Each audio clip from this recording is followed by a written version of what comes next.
오늘 저는 신명기서 8장 11절로 18절의 말씀을 가지고 거기 한번 따라 하실까요? 내 하나님 야훼를 기억하라, 이러한 제목으로 은혜의 말씀을 나누고자 합니다. 성경에 보면 하나님께서는 택함 받은 이스라엘 백성들이 항상 형통하고 잘 되기를 원하셨어요. 그래서 하나님께서는 그들이 어려운 형편에 있을 때는 그들의 기도를 응답하셔서 도와주셨고요, 또 주변 국가들이 그들을 공격할 때는 하나님께서 천군 천사를 보내셔서 그들의 공격을 막아주시고 지켜주셔서 그들의 삶을 형통함으로 이끌어 주셨다라고 이렇게 증언을 하고 있어요. 그런데 문제는 이렇게 그들을 도우시고 지켜주신 하나님의 은혜에 대하여 그들이 영원히 기억하지 않고 때에 따라서 잊어버리고 산다는 것이 문제였습니다.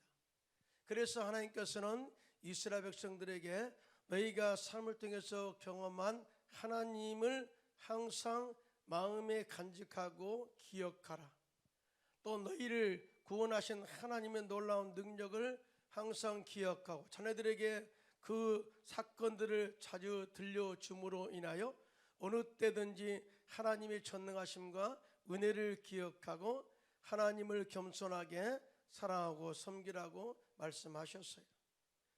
그것은 그들이 장구하고 형통한 삶을 영원히 누리기 위함이다 라고 말씀하셨는데요, 이러한 하나님의 놀라운 은혜와 축복의 기억이 우리에게도 영원히 있기를 예수님의 이름으로 축원합니다. 자, 그러면 하나님은 이스라엘 백성들에게 어떤 것이 기억되기를 원하셨을까요? 첫째로 그들을 애굽의 종살이에서 구원하신 하나님을 기억하라고 그렇게 말씀하셨습니다. 오늘 보면 신명기 8장 14 하반절 16절까지 이렇게 말씀하시는데요, 시작. 야훼는 너를 애굽 땅 종되었던 집에서 이끌어내시고 너를 인도하여 그 광대하고 위험한 광야 곧 불뱀과 정갈이 있고 물이 없는 간조한 땅을 지나게 하셨으며 또 너를 위하여 단단한 반석에서 물을 내셨으며 내 조상들도 알지 못하던 만나를 광야에서 내게 먹이셨나니 이는 다 너를 낮추시며 너를 시험하사 마침내 내게 복을 주려 하심이었느니라 라고 말씀을 하셨어요. 하나님께서 애굽 땅에 종되었던 그들을 이끌어내신 것은 약속하신 땅으로 그들을 인도해서 그들의 삶 속에 영원한 족을 주시기 위한 하나님의 계획이었다라고 이렇게 말씀을 하고 있어요. 사실 이스라엘 백성들에게 출애굽 사건은 평생 잊지 못할 사건이었습니다. 430년 동안 애굽에서 종살이하던 백성들이 하나님께 부르짖어 간절히 기도합니다. 하나님, 너무나 고통스럽습니다.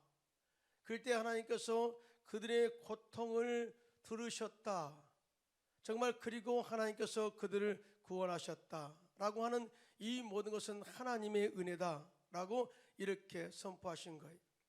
하나님께서 그렇게 하신 것은 그들의 조상들에게 약속하신 것을 이루시려고 그렇게 했다는 거예요.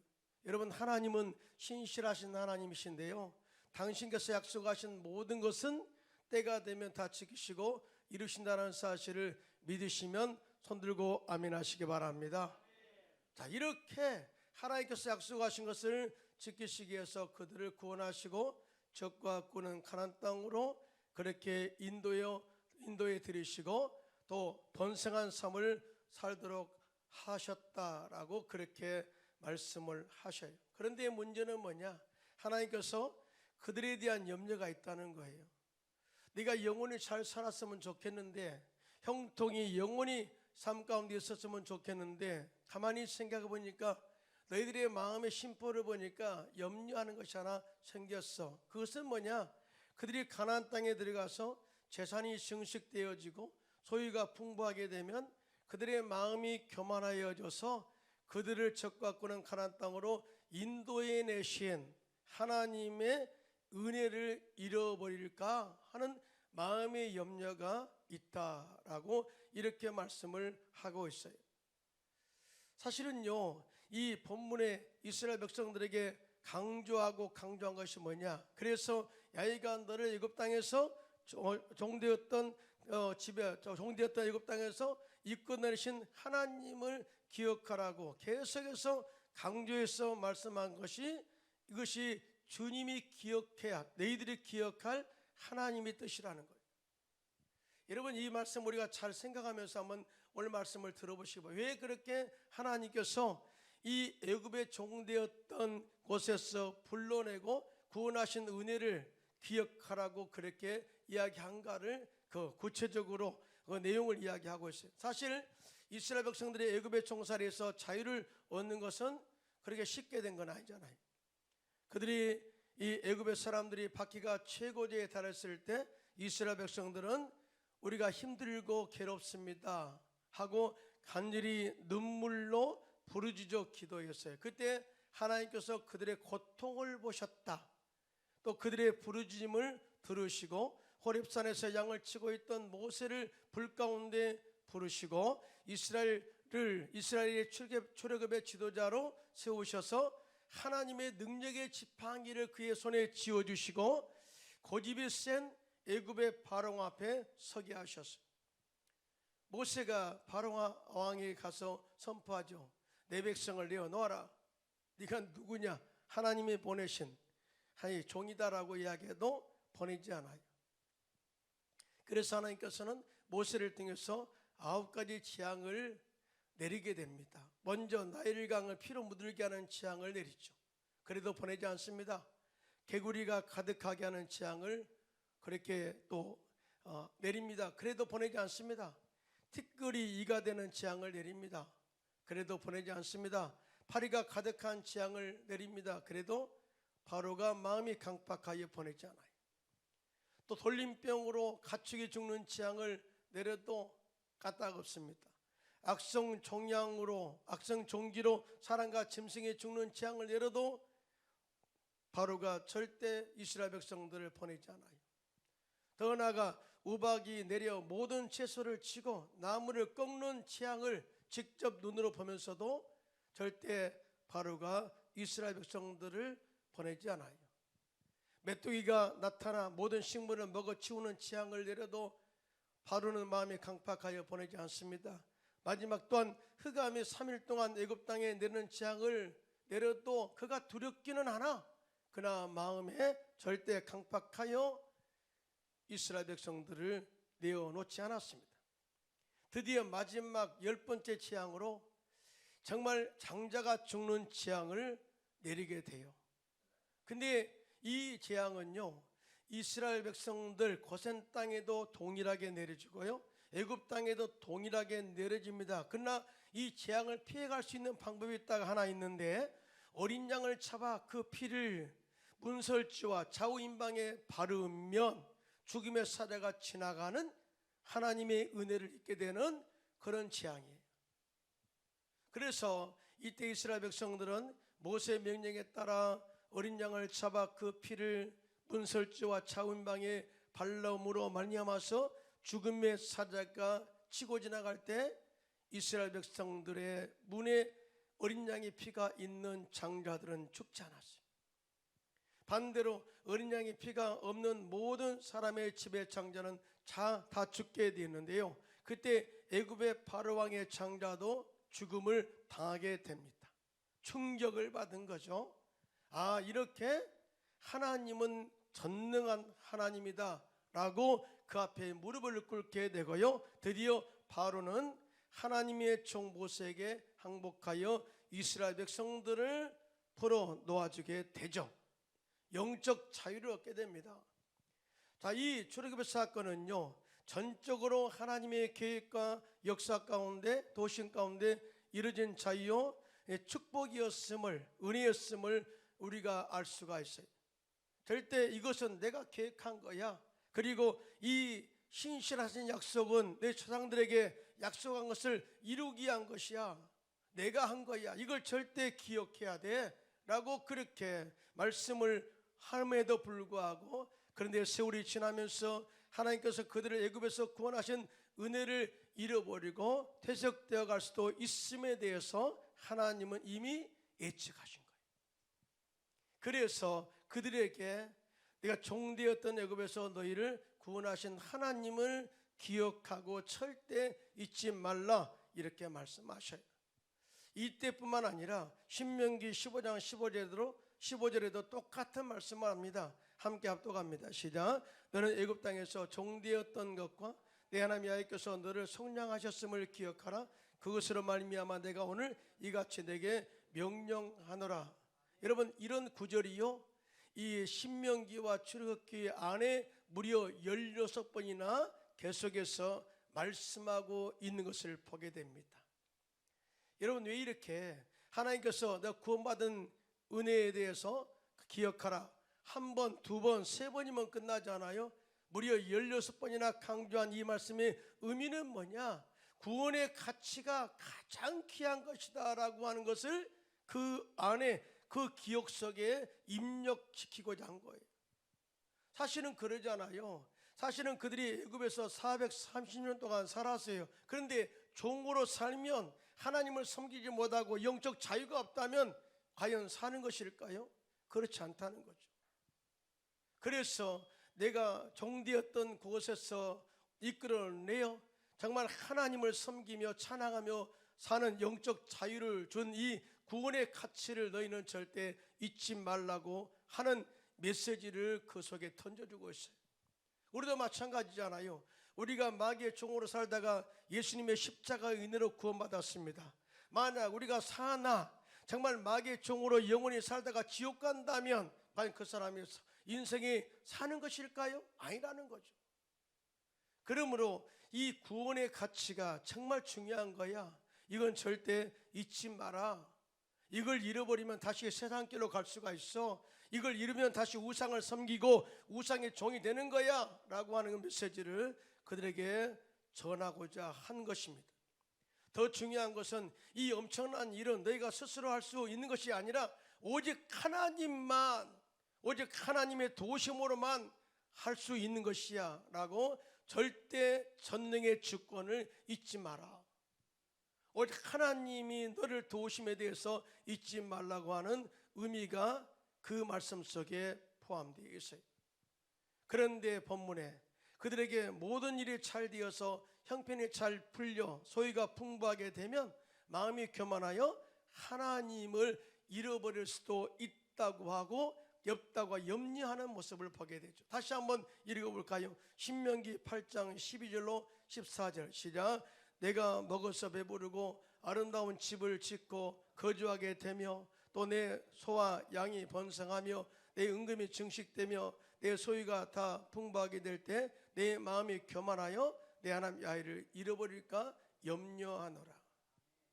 사실 지금은 일어나지 않았지만 앞으로 너희가 잘 되면 정말 하나님을 떠나고 하나님께서 구원하신 은혜를 잃어버릴까, 구원의 가치를 잃어버릴까 염려가 된다. 근데 말이죠, 이러한 이스라엘 백성들을 향한 이 염려가 꼭 이스라엘 백성들만 극한된 것일까요? 그렇지 않아요. 현재에도 주님이 우리를 바라보면서 그런 생각을 하고 있지 않을까, 그런 생각도 해보게 됩니다.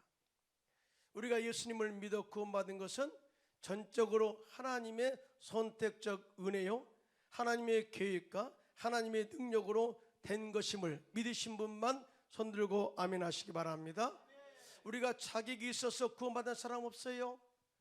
우리가 아직 죄인 되었을 때, 우리가 경건하지 않을 때, 우리가 아직 연약할 때 하나님이 친히 우리를 찾아오셨어요. 그리고 내가 너를 선택해서 너는 내 것이라 인쳐 부르셔서 하나님의 자녀로 삼아주셨죠. 이 일을 위해서 예수님께서는 육신의 몸으로 오셔서 십자가의 죽으심으로 말미암아서, 부활하심으로 말미암아서 우리의 구원을 완성해 주셨습니다. 할렐루야. 얼마나 엄청난 사건이에요.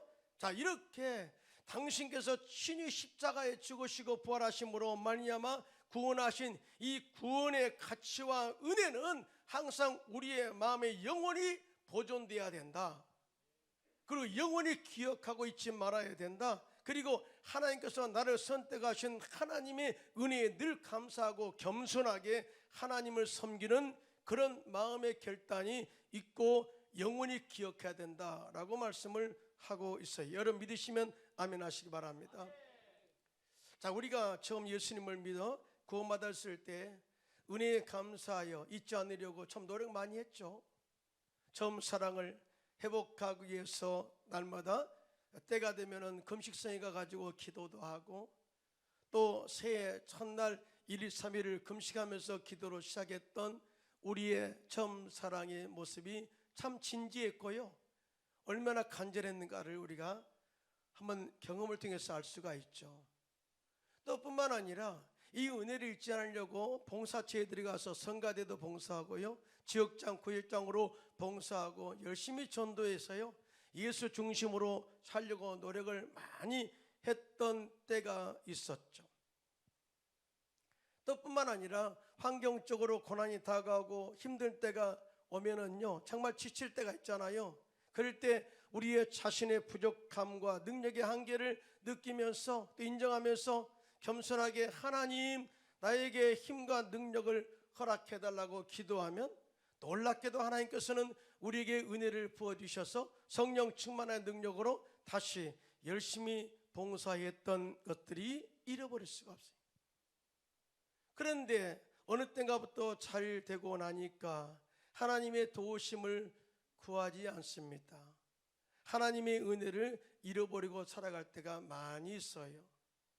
그래서 하나님은 너희가 잘 될 때 하나님을 더 기억해라, 네가 건강할 때 하나님을 더 기억하고 하나님께 충성하라, 일이 더 잘 풀릴 때 그럴 때 너를 도우신 하나님을 기억하고 열심으로 충성하라 라고 하는 메시지를 우리에게 던져주고 있어요. 여러분아, 한국 속담에 너무나 쉬운 속담이 있죠. 개구리 올챙이 시절 생각하지 못한다. 잘 알고 있잖아요. 사실은 현재 개구리가 된 것은 올챙이를 거쳐서 개구리가 된 거잖아요. 근데 개구리가 되면 올챙이 시절을 잊어버린대요. 그런데 뭐예요? 우리는 정말 내가 개구리가 된 것은 올챙이 시절을 거쳐서 된 것인 만큼 그걸 기억하고 항상 겸손하게 하나님을 섬겨라, 그런 의미가 있지 않겠습니까? 그런데 이 일을 잘한 사람이 하나 있어요. 사도 바울이에요. 사도 바울은 그가 핍박자로서 얼마나 악행을 행했어요. 그런데 다메섹 도상에서 주님 만나 이방인의 사도로 위대하게 쓰임받았잖아요. 그래서 이 놀라운 자신을 구원하신 은혜를 잊지 않으려고요, 항상 과거의 삶과 현재의 나의 삶을 항상 같이 간직하면서 내가 죽도록 충성할 이유를 찾았어요. 한번 보겠습니다. 고린도전서 15장 9절로 10절인데요 시작. 나는 사도 중에 가장 작은 자라 나는 하나님의 교회를 박해하였으므로 사도로 칭함받기를 감당하지 못할 자니라. 그러나 내가 나된 것은 하나님의 은혜로 된 것이니 내게 주신 그의 은혜가 헛되지 아니하여 내가 모든 사도보다 더 많이 수고하였으나 내가 한 것이 아니요 오직 나와 함께 하신 하나님의 은혜로다 그랬어요. 사도 바울은 항상 내가 나된 것은 하나님의 은혜입니다, 이걸 늘 기억해요. 내가 많은 사람들을 박해하고 예수 믿는 자들을 잡아 가두고 심지어 스데반 집사가 순교당할 때 증인으로 섰던 이 모든 제약된 옛사람의 모습을 나는 알고 있어요. 그러나 이제 하나님의 은혜로 구원받은 그 은혜가 너무나 큽니다. 이것 때문에 내가 살고 있어요 라고 하는 이 구원의 가치를 늘 감사하며 살았고요, 전능하신 하나님이 나를 그렇게 하신 것에 대해서 절대 잊지 않고 기억했어요. 그래서 사도 바울은 끝까지 사명에 집중하고 사명을 순교로서 완성해낸 것을 보게 됩니다. 저는 또 산 증인으로서 헝가리 선교에서 함께 동력자로 수고한 이스트반 장로님을 잊어버릴 수가 없어요. 제가 처음 갔을 때 이스트반 장로님을 30대 중반에 만났어요. 당시에 사실은 이 이스트반 장로님은 신앙의 문제로 인해서 가족이 모두가 다 교회를 나가지 못한 상태가 되었는데요, 어느 날 우리 교회에 왔더라고요. 그래서 어떻게 왔냐고 물어보니까 조영기 목사님 집회 때 왔다가 제가 이곳에 있는 것을 알고 왔다는 거예요. 우리 교회 나오면서 말씀 듣고 은혜를 참 많이 받았어요. 그리고 기도하면서 성령 충만, 재충만의 은혜를 받게 되었고요. 온 가족이 다 하나님의 치유하심과 회복하심의 능력을 체험하게 되니까요, 가정이 행복하게 살아나더라고요. 자, 그 이후에 하나님께서 이 가정을 축복하셔서 사남매인데요, 자녀들이 잘 되었고요. 지금은 결혼해가지고 또 자녀가 또 이렇게 자녀를 낳아서 행복하게 살고 있고요. 이스트반 장로님의 사업은 참 잘 되었어요. 그리고 그의 마음, 주님을 향한 마음이 한결같아요. 제가 장로님을 세우고 떠나왔잖아요. 그 이후에 3명의 목사님이, 선교사님이 바뀌었어요. 그럼에도 불구하고 한결같이 그분들을 잘 섬겨요. 어떠한 상황에서도 배신하지 않고 한결같이 교회를 섬기고, 심지어는요, 교회 헝가리 성도들이 전화를 침방해가지고 주일날 나오도록 독려하고요. 그 다음에 목사님이 헝가리 선교를 계속하니까 힘들잖아요. 그래서 한 달에 1번 내지 2번 장로님이 설교를 준비해가지고 설교까지 감당하는 그런 사명을 이렇게 감당할 때 얼마나 제 마음이 뿌듯하고 얼마나 동력자로서 하나님이 기뻐하실까 하는 그런 마음을 갖게 되었어요. 자, 이 가정에 하나님이 엄청난 복을 주셨어요. 우리도 마찬가지입니다. 하나님께서 우리를 구원하신 하나님의 은혜, 구원의 가치를 늘 간직하고 하나님이 나에게 능력도 주셔서 사명 감당하도록 직분 주셨다면 주님 오실 그날까지 이 사명을 감당하고 겸손하게 하나님을 섬기는 저와 여러분들 되시기를 예수님의 이름으로 축원합니다.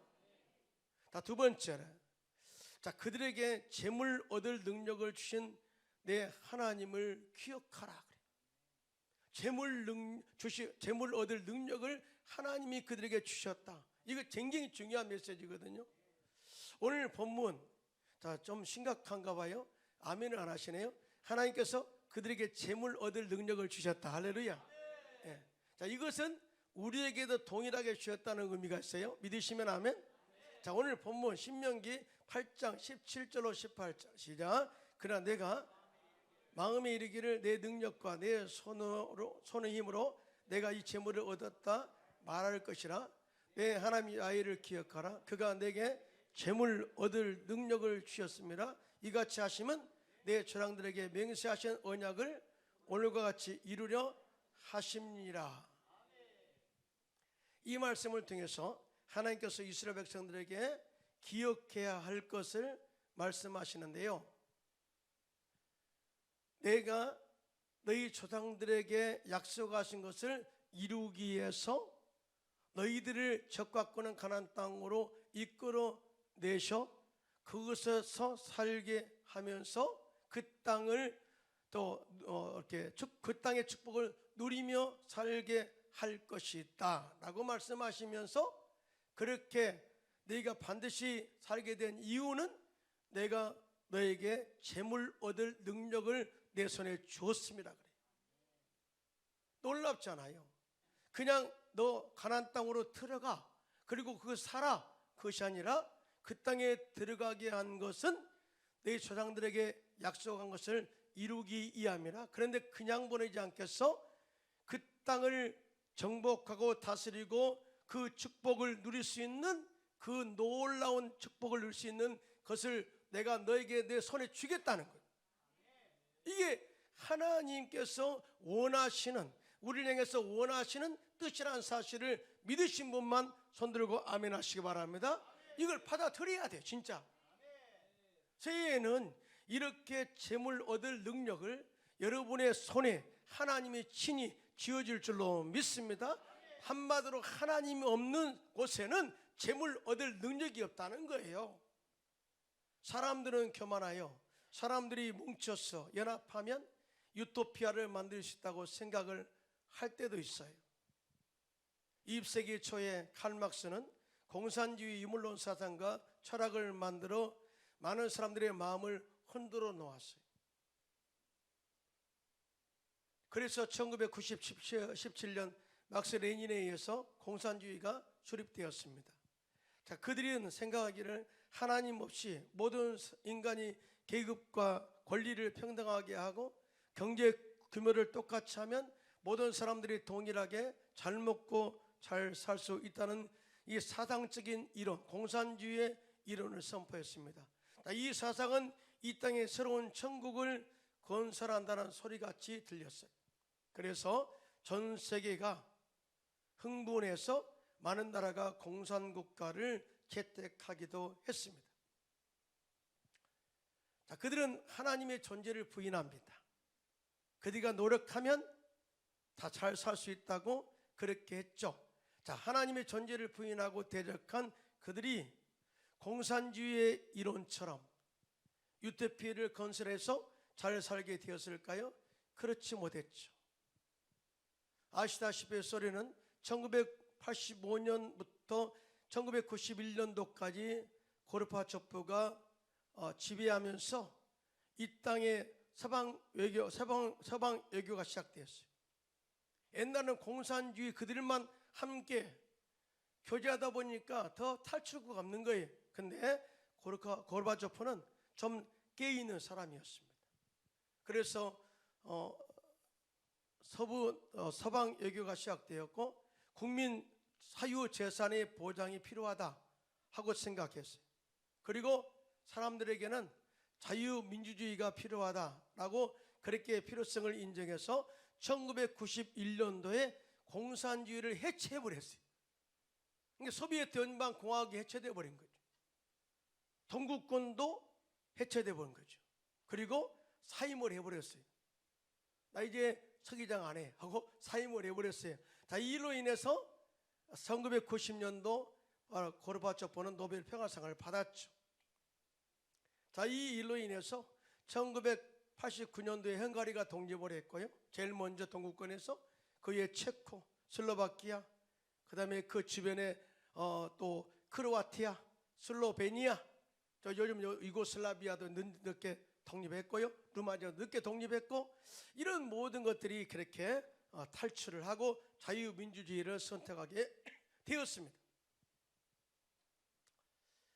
자, 이렇게 함으로 말미암아서 사실은 그렇게 된 것은 이 하나님을 버리고 공산주의를 선택한 나라는 실적으로 안 된다라는 결론을 낸 거예요.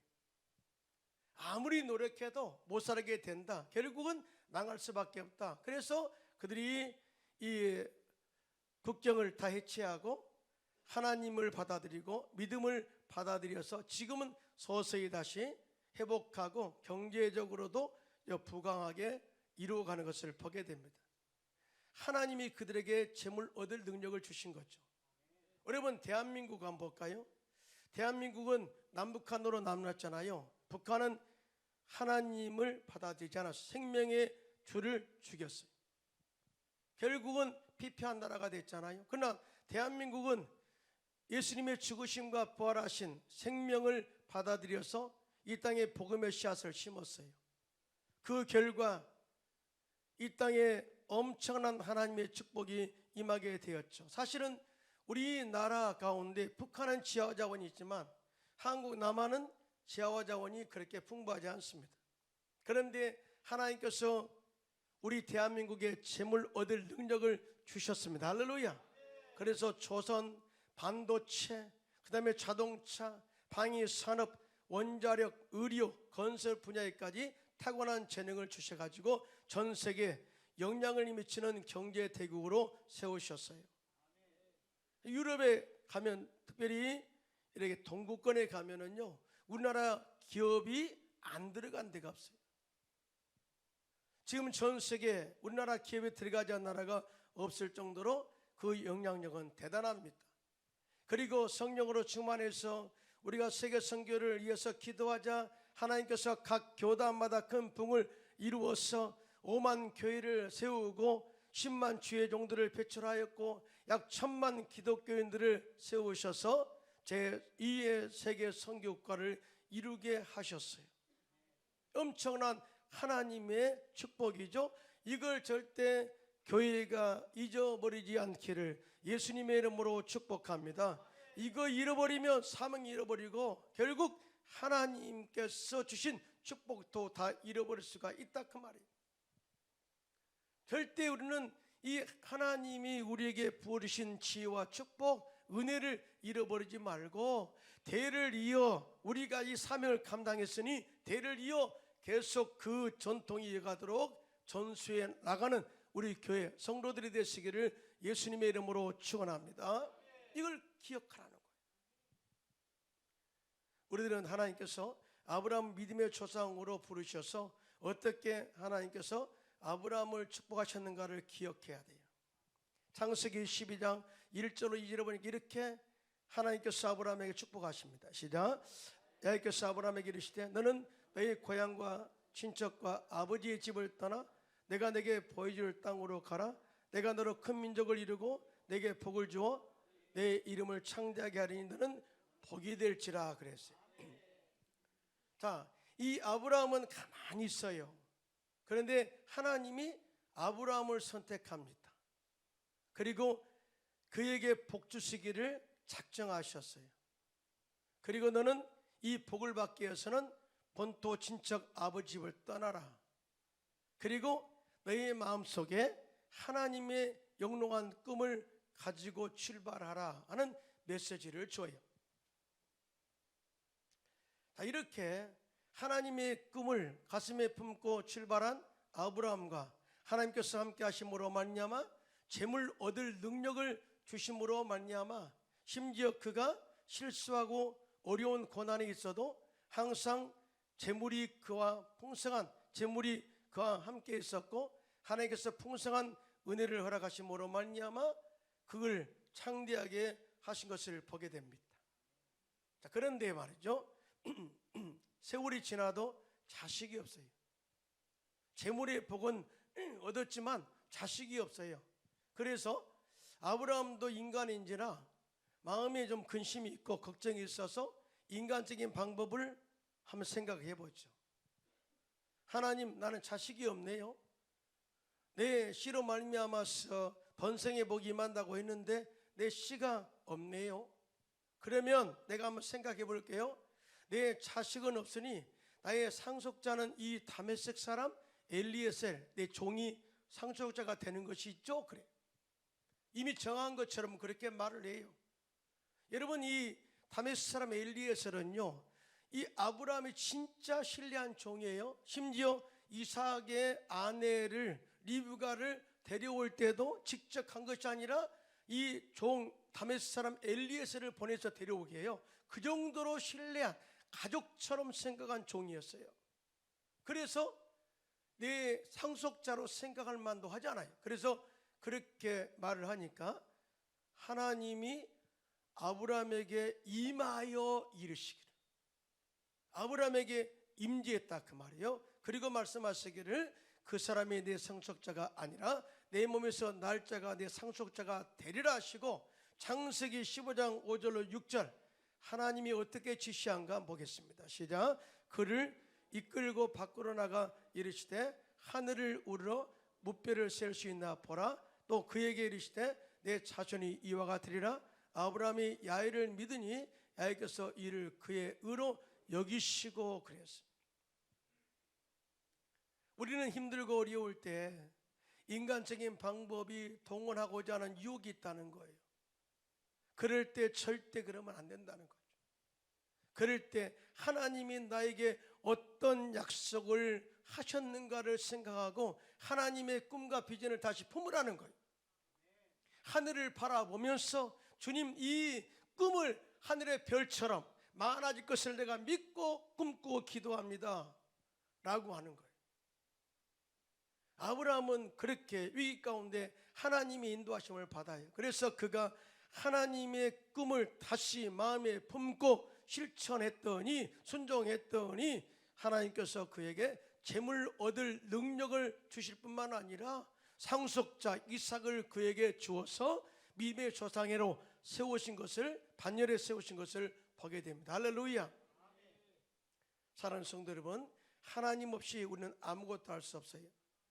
살다 보면 어림을 당할 때가 있는데요. 이럴 때 우리가 도움을 하나님께 구하면 하나님께서 우리를 도와주시고 구원하신 하나님으로 오셔서 우리를 위기에서 구원해 줄 줄로 믿습니다.